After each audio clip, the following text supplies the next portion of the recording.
هنا في موضوع عايز اكلمكم فيه، والله انا عمري ما قلت لكم حاجه وما كنت صادق فيها.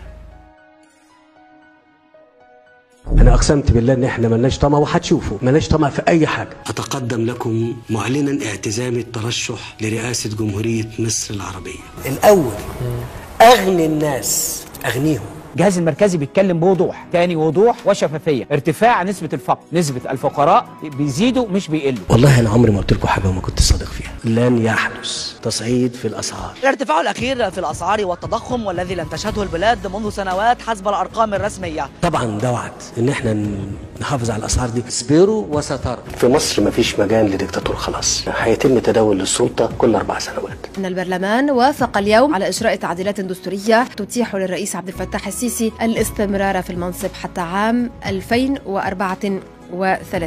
اصبروا وستروا. العجب العجاب في مصر، ونحافظ على استقلال الوطن ووحده وسلامه اراضيه. اقول تاني، كل البيانات وكل الوثائق ما تدينيش غير ان انا اقول الحق ده بتاعهم. تطمنوا مش على جزيرتين، تطمنوا على الراجل اللي انتوا امنتوه على بلدكم ووحده وسلامه اراضيه.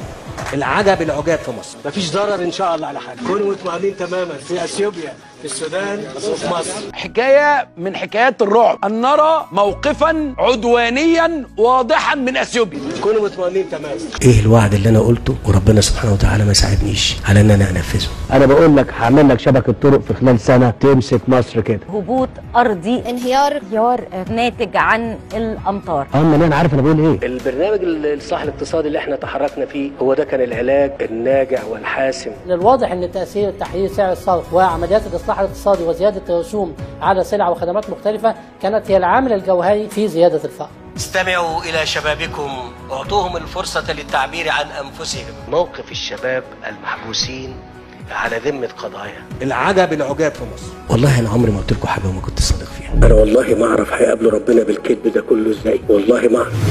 5 بالحب.